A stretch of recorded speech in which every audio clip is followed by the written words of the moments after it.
Albert Rivert, soc capità de la Marina Mercant i em dedico a la feina als vaixells de búsqueda i rescat de l'estat espanyol,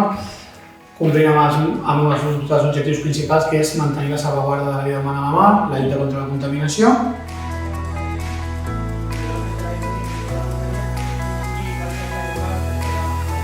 Jo vaig passar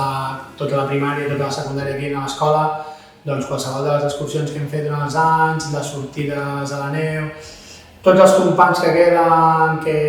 20 anys més tard seguim veient-nos, seguim sent amics, i per tant aquest per mi és el millor record que em queda de l'escola, juntament amb el record dels profes, que sempre tenim vinculació. De les coses que m'ensenya a l'escola, entre elles va ser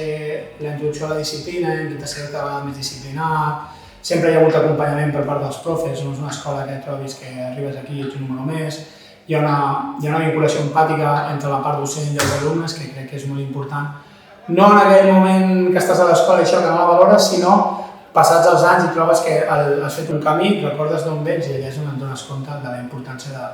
de l'escola, de l'equip docent, de la gent que hi havia a l'escola.